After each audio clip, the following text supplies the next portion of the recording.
La nuit avait commencé calmement, comme si rien ne présageait le malheur. Une légère brise apportait l'odeur de la mer, les vagues se brisaient doucement sur le rivage, et la ville se préparait à dormir. Mais en quelques minutes, ce calme fut brisé par un fracas assourdissant qui transperça le ciel nocturne au-dessus de la mer Noire. L'explosion fut si puissante que les fenêtres tremblèrent même dans les maisons éloignées de la côte. Les gens se sont précipités dans les rues en panique, ne comprenant pas ce qui se passait. Un éclair aveuglant a jailli à l'horizon, le premier de ceux qui ont transformé la nuit en un véritable cauchemar. Une épaisse fumée s'est élevée au-dessus de la mer, suivie du bruit de nouvelles explosions. On aurait dit que la terre elle-même était secouée par de puissants impacts. L'électricité s'est éteinte dans de nombreux quartiers de la ville, et Odessa a été plongée dans l'obscurité, éclairée uniquement par les flammes et les éclairs des explosions. Ceux qui étaient plus près de la côte ont vu d'énormes colonnes de feu s'élever dans le ciel, se reflétant dans la surface noire de la mer. C'était la première frappe, suivie de toute une série de nouvelles attaques. Chaque explosion résonnait dans toute la ville, semant l'inquiétude et la terreur. Les habitants d'Odessa n'en croyaient pas leurs yeux. Beaucoup filmaient ce qui se passait avec leur téléphone, mais quelques minutes plus tard, la connexion a été coupée. Internet a disparu. Le réseau mobile fonctionnait par intermittence. Des drones bourdonnaient au-dessus de la ville et des traceurs d'installations anti-aériennes déchiraient le ciel. Certains essayaient de partir, d'autres descendaient dans les sous-sols, serrant leurs enfants dans leurs bras et priant pour que tout cela se termine. Mais le bruit des explosions ne cessait pas. Au contraire, il se rapprochait et devenait de plus en plus fort. 1 heure après la première frappe, les flammes avaient déjà envahi la zone industrielle du port. Les entrepôts brûlaient et de loin, on pouvait voir les langues de feu dévorer le métal et le béton. Les pompiers essayaient de se frayer un chemin jusqu'aux foyers d'incendie, mais les routes étaient bloquées par des débris, des arbres tombés et des voitures renversées.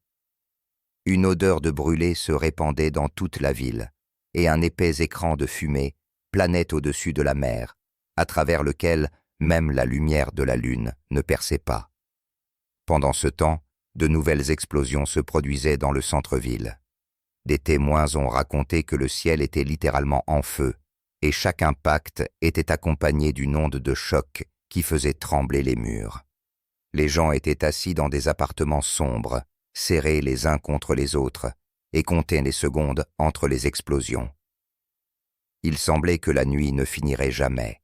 Certains essayaient de joindre leurs proches, mais les lignes étaient saturées. La panique grandissait, mais avec elle, le sentiment d'unité. Les voisins s'aidaient mutuellement, partageaient en l'eau, la chaleur, et se soutenaient par la parole. Vers la 3e heure de la nuit, la ville ressemblait à une zone de front. De nouveaux foyers d'incendie éclataient au-dessus du port, et des éclairs continuaient d'être visibles à l'horizon. Des bruits de moteurs se faisaient entendre quelque part du côté de la mer. Il s'agissait probablement de drones qui continuaient à l'attaque. Les installations anti-aériennes fonctionnaient sans interruption, illuminant le ciel de traces vertes et rouges. La mer bouillonnait d'explosions. Les vagues charriaient des débris d'objets inconnus sur la côte. À l'aube, il est devenu clair qu'Odessa avait vécu l'une des nuits les plus terribles de son histoire. 7 heures d'explosions, d'incendies et de panique ininterrompue ont laissé derrière elles des destructions et de la douleur. Des dizaines de bâtiments ont été endommagés. De nombreux quartiers sont restés sans électricité ni eau. Les pompiers travaillaient à bout de force, essayant de localiser les foyers d'incendie. Des débris, des fenêtres brisées et des voitures brûlées jonchaient les rues. Les gens erraient dans les rues, hébétés, ne croyant pas que tout cela s'était produit la veille. Cependant, malgré l'horreur que cette nuit a apportée, la ville n'a pas perdu courage. Les habitants d'Odessa, habitués aux difficultés, ont une fois de plus montré leur force et leur unité. Des volontaires distribuaient de la nourriture et de l'eau, aidaient les victimes et déblayaient les décombres. L'odeur de brûlé flottait encore dans l'air, mais le soleil se levait déjà à l'horizon, symbole que la vie continue. La nuit de feu au-dessus de la mer Noire restera à jamais gravée dans la mémoire de ceux qui l'ont vécue, comme un rappel de la fragilité du monde et du courage des personnes capables de tenir bon même dans les heures les plus sombres. Lorsque les premiers rayons de l'aube ont touché l'horizon, Odessa n'était plus la même. Après 7 heures d'explosions et d'incendies incessants, la ville ressemblait à un gigantesque champ de cendres. Les rues étaient jonchées de débris de bâtiments. Des voitures renversées gisaient sur les routes et l'air était lourd de l'odeur de fumée et de métal brûlé. Les gens sortaient de leurs abris, réalisant difficilement que la nuit de l'horreur était enfin terminée. Ceux qui l'avaient passée dans les sous-sols semblaient épuisés, mais on pouvait lire une chose dans leurs yeux. Ils avaient survécu. Une épaisse fumée planait toujours au-dessus de la mer et, au loin, on pouvait distinguer le feu qui dévorait les restes des installations portuaires. Les sauveteurs et les pompiers travaillaient sans relâche. Leurs visages étaient couverts de suie. Leurs vêtements étaient imprégnés de sueur et de fumée. Des ambulances sillonnaient les rues détruites, essayant d'atteindre ceux qui avaient besoin d'aide. Dans certains quartiers, des explosions locales se produisaient encore, des munitions ou des matières inflammables explosaient.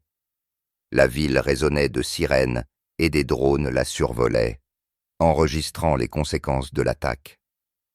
Tout ce qui semblait solide et fiable la veille était maintenant en ruine. Mais au cœur de la ville, au milieu du chaos et des cendres, la vie commençait à renaître. Les gens s'aidaient mutuellement, sortaient les voisins des décombres, distribuaient de l'eau et des médicaments. Beaucoup disaient que cela ressemblait à la fin du monde. Un grondement sourd se faisait toujours entendre depuis la mer, comme si la mer Noire elle-même ne parvenait pas à se calmer après ce qu'elle avait vécu. Sur la côte, on pouvait voir des cratères, des quais brisés, des navires brûlés. Les pêcheurs se tenaient là, regardant l'endroit où se trouvaient encore leurs bateaux la veille, et se taisaient.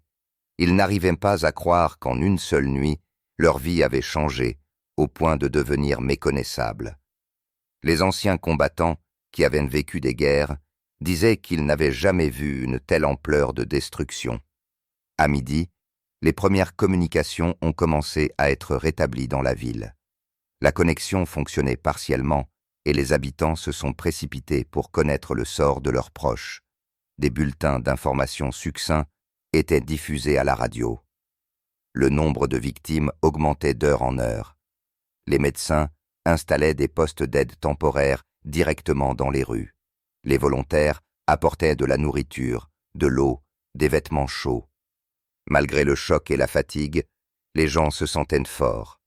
Chacun comprenait qu'il fallait tenir bon, car les jours de reconstruction et de lutte pour la survie étaient devant eux. Les incendies continuaient de faire rage dans la zone portuaire. Le feu faiblissait, puis reprenait avec une nouvelle force lorsque le vent de la mer attisait les cendres. Les flammes étaient visibles même de loin, et il semblait que le ciel au-dessus d'Odessa s'était coloré en rouge. Des dizaines d'équipes de pompiers, venus des régions voisines, travaillaient. L'eau était pompée directement depuis la mer, mais la lutte contre le feu était difficile. La température était si élevée que le métal fondait à vue d'œil. Le feu dévorait les entrepôts, les hangars, les vieux navires, les transformant en un amas de ferraille calcinées. Les gens racontaient que cette nuit-là, ils avaient vu le ciel au-dessus de la mer Noire s'embraser des dizaines de fois. Chaque explosion était accompagnée d'un bruit semblable à un coup de tonnerre. Beaucoup pensaient que la ville ne survivrait pas à ce cauchemar, mais Odessa a résisté. Malgré la destruction, malgré la douleur, la ville vivait. Des groupes de volontaires apparaissaient dans les rues, distribuant du pain, de l'eau, aidant les personnes âgées.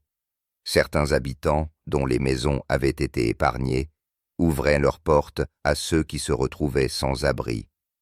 Les gens disaient qu'ils ne laisseraient pas la peur l'emporter. Le soir, le silence est revenu dans la ville. Il était lourd, résonnant, comme si la terre elle-même se reposait après l'horreur vécue. Seuls les bruits des machines, travaillant au déblaiement des décombres, se faisaient entendre au loin. Une légère brume montait lentement au-dessus de la mer, dissimulant les traces des explosions nocturnes. Les incendies s'éteignaient peu à peu, laissant derrière eux les contours calcinés des bâtiments. Vue d'en haut, Odessa ressemblait à une blessure, profonde, fumante, mais pas morte. Les journalistes, arrivés le matin, tournaient des reportages, montrant au monde ce qui s'était passé cette nuit-là. Ils parlaient de l'ampleur des destructions, du courage des sauveteurs, des personnes qui n'avaient pas quitté la ville. Les photos des rues brûlées ont fait le tour du monde, suscitant la sympathie et la douleur. Mais pour les habitants d'Odessa, ce n'était pas qu'une simple tragédie.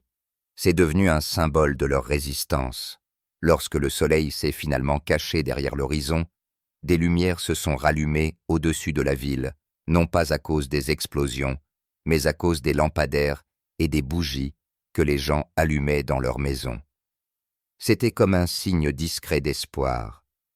Odessa reprenait vie. Les enfants riaient, jouant dans les cours. Les femmes préparaient à manger sur des feux de joie. Les hommes aidaient à nettoyer les rues. Et bien qu'il y ait eu beaucoup de difficultés à venir, chacun savait qu'après une telle nuit, il ne pouvait plus être brisé. Cette nuit restera gravée dans les mémoires à jamais, comme un rappel de la douleur, mais aussi de la force de l'esprit humain. Odessa a vécu son enfer, en est ressortie blessée, mais vivante.